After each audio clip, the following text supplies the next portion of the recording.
오늘 우리에게 주신 하나님의 말씀 창세기 49장 1절부터 33절까지의 말씀입니다. 창세기 49장 1절부터 33절까지의 말씀. 이제 봉독하겠습니다. 하나님의 말씀 경청하십시오. 야곱의 아들들을 불러놓고서 일렀다. 너희는 모여라. 너희가 뒷날에 겪을 일을 내가 너희에게 말하겠다. 야곱의 아들들아, 너희는 모여서 들어라. 너희의 아버지 이스라엘이 하는 말에 귀를 기울여라. 르우벤아, 너는 나의 맏아들이요 나의 힘, 나의 정력의 첫 열매다. 그 영예가 드높고 그 힘이 드세다. 그러나 거친 파도와 같으므로 또 내가 아버지의 침상에 올라와서 내 아버지의 침상을 더럽혔으므로 내가 으뜸이 되지는 못할 것이다. 시므온과 레위는 단짝 형제다. 그들이 휘두르는 칼은 난폭한 무기다.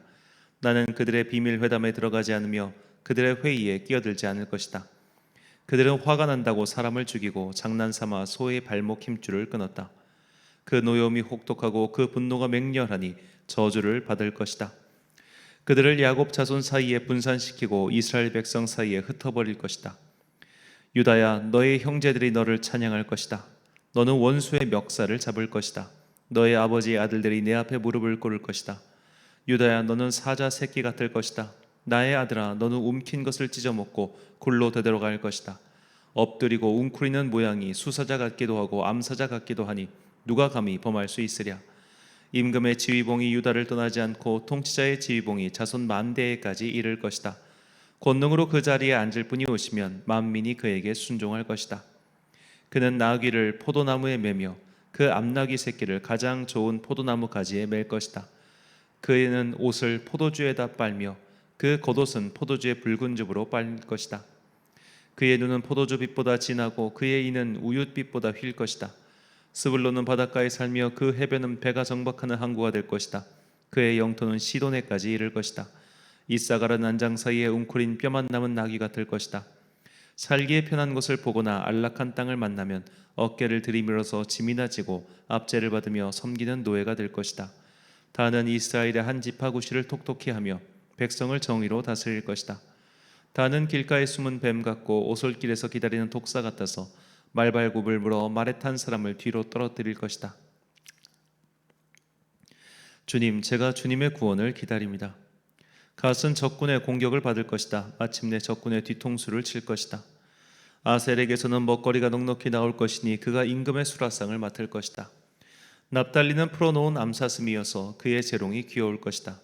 요셉은 들망아지, 샘 곁에 있는 들망아지, 언덕 위에 있는 들락이다. 사수들이 잔인하게 활을 쏘며 달려들어도 사수들이 적개심을 품고서 그를 관역으로 삼아도 요셉의 활은 그보다 튼튼하고 그의 팔에는 힘이 넘친다. 야곱이 섬기는 전능하신 분의 능력이 그와 함께 하시고 목자이신 이스라엘의 반석께서 그와 함께 계시고 너의 조상의 하나님이 너를 도우시고 전능하신 분께서 너에게 복을 베푸시기 때문이다. 위로 하늘에서 내리는 복과 아래로 깊은 샘에서 솟아오르는 복과 젖가슴에서 흐르는 복과 태에서 잉태되는 복을 베푸실 것이다. 너의 아버지가 받은 복은 태고적 산맥이 받은 복보다 더 크며 영원한 언덕이 받은 풍성함보다 더 크다. 이 모든 복이 요셉에게로 돌아가며 형제들 가운데서 으뜸이 된 사람에게 돌아갈 것이다. 베냐민은 물어뜯는 일이다. 아침에는 빼앗은 것을 삼키고 저녁에는 움킨 것을 나눌 것이다. 이들은 모두 이스라엘의 12지파다. 이것은 그들의 아버지가 그들을 축복할 때에 한 말이다. 그는 아들 하나하나에게 알맞게 축복하였다. 야곱의 아들들에게 일렀다. 나는 곧 세상을 떠나서 나의 조상들에게로 돌아간다. 내가 죽거든 나의 조상들과 함께 있게 햇사람 에브론의 밭에 있는 묘실에 묻어라. 그 묘실은 가나안 땅 마므레 앞 막벨라 밭에 있다. 그 묘실은 아브라함 어른께서 묘실로 쓰려고 햇사람 에브론에게서 밭과 함께 사두신 것이다. 거기에는 아브라함과 그분의 아내 사라 그 이 두 분이 묻혀 있고 이삭과 그분의 아내 리브가 이 두 분도 거기에 묻혀 있다. 나도 너희 어머니 레아를 거기에다 묻었다. 밭과 그 안에 있는 묘실은 햇사람들에게서 산 것이다.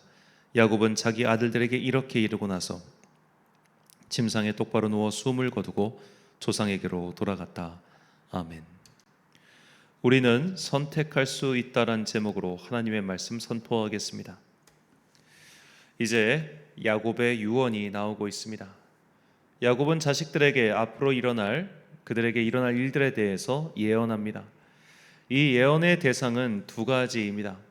첫째는 자식들 본인에 대한 일이며 둘째는 자식들의 후손, 즉 이스라엘 각 지파에 대한 예언입니다. 이스라엘이 지파별로 땅을 분배한 지도를 보면 이 어느 지파는 해안가에 있고 어느 지파는 북쪽에 위치하고 있죠. 예를 들어 단 지파, 아셀 지파, 그리고 서쪽 므낫세 지파, 이런 것들은 다 해안가를 겸하고 있습니다. 자, 이런 지파별로 정착지의 특성에 따라 그들의 앞날이 어찌 될 것인지 야곱은 미리 예언을 하고 있죠. 스불론, 이사갈, 단, 갓, 아셀 지파 등등은 이런 지형적 특성에 따른 그들의 앞날을 예언한 것입니다. 그 외에도 베냐민 지파의 경우 이 사사기를 보면 그들의 특성이 거의 싸움닭처럼 등장하는데 이에 대한 예언 또한 하고 있습니다. 개인의 특성에 대한 예언은 르우벤과 시므온, 레위 그리고 요셉에 대한 예언입니다. 르우벤은 아버지 야곱의 부인 중 한 명인 빌하와 통간을 했기에 장자의 권리를 박탈당하고 저주를 받게 됩니다. 시므온과 레위는 세겜의 학살을 주도했기에 그들이 저지른 일에 대해서 또한 심판을 받습니다. 반면 요셉은 야곱의 후계자이며 그가 사랑하는 아들이었고 또 그의 행동이 하나님 보시기에 아름다웠기에 가장 긴 축복을 받게 됩니다. 우리는 야곱의 이 긴 예언을 통해서 두 가지 교훈을 얻을 수 있습니다. 첫 번째로 사필 규정의 교훈입니다. 르우벤, 시므온, 레위는 각각 큰 잘못을 저질렀습니다. 야곱은 이것을 기억하고 있었고 하나님께서 그들의 잘못을 심판하실 것을 예언했습니다. 실제로 여호수아의 정복 전쟁과 사사기 이후 벌어진 일들을 보면 이 르우벤 지파의 경우 요단의 동쪽에 위치했으며 그 때문에 외세의 침입을 가장 먼저 받았습니다. 그들은 이스라엘 역사에서 한 번도 두각을 드러낸 일이 없이 소리 소문도 내지 못하고 사라지고 맙니다. 레위 지파는 그야말로 뿔뿔이 흩어졌고 시므온 지파의 땅은 유다 지파 땅 안에 있었습니다. 죄 짓고는 못 산다는 말이 있죠. 장남 르우벤은 요셉의 일과 관련해서 나름 선한 역할을 했지만 그것만 가지고는 과거의 잘못을 덮을 수 없었습니다. 만약 르우벤이 보다 적극적으로 과거의 잘못을 뉘우치고 새로운 삶을 살려 했다면 어쩌면 그의 미래는 또 그의 후손들의 미래는 바뀔 수 있지 않았을까요? 시므온과 레위는 세겜 학살의 주범이었습니다. 그들은 세겜 사람들을 속여서 학살했습니다. 그들의 방법이 특히 나빴던 것은 그들이 할례를 이용해서 적들을 속였다는 것이죠. 할례는 하나님의 백성이 되었다는 증표인데 이것을 악용한 겁니다. 그들은 결국 하나님의 이름을 팔아서 자신들의 분노를 해소시켰습니다. 죄를 범한 당사자만 해야 하는 것도 모자라서 그들은 성을 불태웠고 그 성의 물건들을 약탈했습니다. 그야말로 강도짓을 벌인 것이죠. 특별히 우리가 주목해야 하는 이 사필 규정의 사례는 바로 레아입니다. 이전 설교 때도 말씀드렸지만 야곱의 첫째 부인은 여하튼 레아였고 가장 많은 자녀를 낳아준 사람도 레아입니다. 그녀는 평생 동안 라헬의 그늘 아래 지냈으나 라헬은 베들레헴에 묻혔고 레아는 야곱의 가족묘인 마므레 막벨라에 묻혔습니다. 본문 31절 말씀입니다. 아브라함과 그의 아내 사라가 거기 장사되었고 이삭과 그의 아내 리브가도 거기 장사되었으며 나도 레아를 그곳에 장사하였노라. 아멘. 결국 레아는 마지막에 인정을 받았습니다. 라헬이 죽고 나서 레아와 야곱의 관계가 어찌 되었는지는 우리가 알 수는 없지만 적어도 라헬을 베들레헴에 묻고 레아가 중요한 가족묘인 막벨라에 묻힌 것을 볼 때 하나님께서 마지막까지 그녀의 인생에 대해서 보상해 주셨음을 알 수 있습니다. 이 모든 것이 사필 규정입니다. 죄를 지은 자는 죄에 대한 벌을 받게 되었고 열심히 산 사람은 그 열심과 노력에 대해 보상을 해주실 겁니다. 그래서 성경은 하나님의 특성을 공평이라고 이야기합니다. 시편 98편 9절 말씀입니다. 그가 땅을 심판하러 임하실 것이미로다. 그가 의로 세계를 판단하시며 공평으로 그의 백성을 심판하시리로다. 아멘. 그러므로 당장에 하나님의 공의가 이루어지는 것처럼 보이지 않아도 내가 노력한 것들에 대해 보상이 더디 온다 할지라도 악을 멀리하고 선을 가까이 하는 삶을 멈추지 마십시오. 하나님께서는 반드시 모든 것을 바르게 만드십니다. 둘째로 우리에게 주는 이 오늘 본문의 교훈은 정해진 운명은 없다는 겁니다. 야곱은 레위 지파에게 심판의 예언을, 요셉 지파에게는 축복의 예언을 남겼습니다. 야곱의 예언대로 레위 지파는 자신들의 땅을 분배받지 못하고 각 지파 속에서 흩어져 살았습니다. 요셉 지파는 므낫세 지파와 에브라임 지파가 되었고, 이 두 지파는 이스라엘 12지파 중 가장 강력한 세력이었습니다. 이것만 보면 마치 예언처럼, 운명처럼 그의 말들이 다 이루어진 것처럼 보입니다. 하지만 레위 지파는 하나님께서 특별히 구분하여 선택한 민족이 되었습니다. 그들은 시내산에서 하나님을 배신한 동포들을 심판하는 하나님의 칼의 역할을 자처했습니다. 그래서 하나님께서는 그들을 구별하시고 성막과 성전에서 일하는 특별한 역할을 맡기셨습니다. 신명기 10장 8절 말씀입니다. 그때 여호와께서 레위 지파를 구별하여 여호와의 언약궤를 매게 하며 여호와 앞에 서서 그를 섬기며 또 여호와의 이름으로 축복하게 하셨으니 그 일은 오늘까지 이르느니라. 레위 지파는 하나님의 편에 서는 것을 결단했고, 그 결단 덕분에 영원한 제사장의 직분을 허락받았습니다. 그런데 레위 지파가 이런 선택을 하게 된 것에는 레위 지파 한 여인인 요게벳의 어떤 행동 때문입니다. 히브리서 11장 23절 말씀, 믿음으로 모세가 났을 때에 그 부모가 아름다운 아이임을 보고 석 달 동안 숨겨 왕의 명령을 무서워하지 아니하였으며. 자, 모세의 부모는 아므람과 요게벳입니다. 요게벳은 남자아이는 태어나면 모두 죽이라는 명령을 믿음으로 두려워하지 않았고 아이를 숨겨 키웠습니다. 히브리서는 이 행동을 믿음의 반열에 올려놓지요.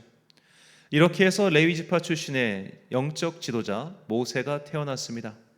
그리고 그의 형 아론 또한 레위 지파의 지도자가 되었죠. 그러니 레위 지파가 중요한 결단의 순간에 모세의 편에 서서 하나님의 일을 하게 된 것은 굉장히 당연한 일이라 볼 수 있습니다. 레위 지파는 야곱에게 저주에 가까운 예언을 받았고, 그런 상황에 빠져서 헤어나오지 못할 수도 있었습니다. 그러나 한 여인의 믿음의 용기가, 그리고 그녀의 결단이 지파의 운명을 바꿨습니다. 이와 반대되는 사례가 요셉 지파입니다. 요셉의 지파인 므낫세와 에브라임 지파는 분명히 다른 지파에 비해 강한 세력을 갖고 있었습니다. 그러나 므낫세와 에브라임은 이스라엘 역사에서 한 번도 주류가 된 적이 없었습니다. 그들은 단지 유다 지파의 안티로 등장할 뿐이죠. 기드온의 승리도 입다의 승리도 못마땅해 하며 태클을 건 이들이 에브라임 지파였습니다. 나중에 에브라임 지파는 북이스라엘 왕국의 주축이 되었지만, 이들은 결국 하나님을 반역하여 죄의 괴수로 이름을 남기고 말았습니다. 이처럼 저주로 출발하였어도 얼마든지 그 운명 같은 것들을 바꿀 수 있습니다. 반대로 축복된 인생으로 출발했어도 그 복을 계속해서 복으로 만들어가지 못하면 결국 저주로 끝을 맺을 수 있습니다. 그러므로 내 인생의 출발이 축복이냐 저주냐는 중요하지 않습니다. 중요한 것은 내가 오늘 어떤 길을 선택해서 어떤 삶을 사느냐에 달려 있습니다. 에브라임 지파 출신으로 이스라엘 민족 역사상 유일하게 지도자 역할을 했던 여호수아의 결단은 우리에게 이런 날마다의 선택이 얼마나 중요한지 깨닫게 합니다. 여호수아 24장 15절 말씀입니다. 만일 여호와를 섬기는 것이 너희에게 좋지 않게 보이거든 너희 조상들이 강 저쪽에서 섬기던 신들이든지 또는 너희가 거주하는 땅에 있는 아모리 족속의 신들이든지 너희가 섬길 자를 오늘 택하라. 오직 나와 내 집은 여호와를 섬기겠노라 하니. 아멘. 사랑하는 천안 광성교회 성도 여러분, 그리고 이 새벽을 함께 깨우고 계신 귀한 주님의 자녀 여러분, 정해진 미래란 없습니다. 정해진 운명도 없습니다. 단지 내가 처한 상황만이 다를 뿐입니다. 내가 처한 상황이 암울하고 좋지 않아도 우리는 얼마든지 오늘부터 결단을 내려서 그런 것들을 바꿔나갈 수 있습니다. 물론 오늘 결단하고 내일 당장 그 결과가 나오는 것은 아니죠. 그러나 레아의 인생처럼 결국 모든 것은 바른 방향으로 귀결되게 되어 있습니다. 그러니 오늘 하루의 삶을 주님 보실 때 아름답게 만들어가는 것이 중요합니다. 내가 처한 상황이, 내가 태어난 현실이 아무리 암울하더라도 각자의 인생을 포기하지 마십시오. 이번 생은 망했어. 이 말은 그리스도인에게는 해당하지 않는 말입니다. 축복을 보장받았으나 그 축복을 이어가지 못하고 망해버린 에브라임 지파가 있습니다. 저주를 예언받았으나 한 사람의 결단으로 하나님의 복을 받은 레위 지파도 있습니다.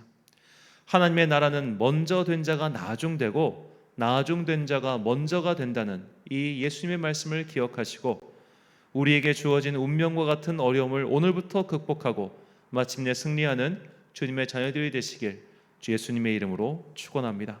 기도하겠습니다. 사랑과 은혜가 충만하신 아버지 하나님, 야곱은 그의 아들들에게 예언을 남겼습니다. 누군가는 그 예언을 따라간 사람도 있었고 누군가는 그 예언을 거슬러 산 사람도 있었습니다. 주님, 내 삶이 처음부터 있었던 것이 축복이었는지 아니면 저주였는지 우리는 그것을 알 수 없습니다. 또한 그것을 바꿀 수도 없음을 깨닫게 하시니 감사합니다. 이제 오늘부터 하나씩 바꾸어 보겠습니다. 오늘부터 더욱 힘을 내겠습니다. 이렇게 우리가 하루하루의 삶을 주님 보시기에 아름답게 걸어갈 때 마침내 주님께서는 모든 뒤틀린 것들을 바르게 펴주실 것을 믿습니다. 이 믿음과 용기를 가지고 오늘 나에게 주어져 있는 이 삶의 여정을 끝까지 잘 걸어가는 당신의 거룩한 자녀들 되게 하여 주옵소서. 이 세계를 위해서 잠시 기도합니다. 주님, 러시아와 우크라이나 사이의 전쟁이 8개월째에 접어들면서 이제는 전략 핵무기가 등장한다는 이야기까지 나오고 있습니다. 이 어리석은 전쟁이 속히 그치게 하시고 온 세계에 평화가 오게 하여 주옵소서.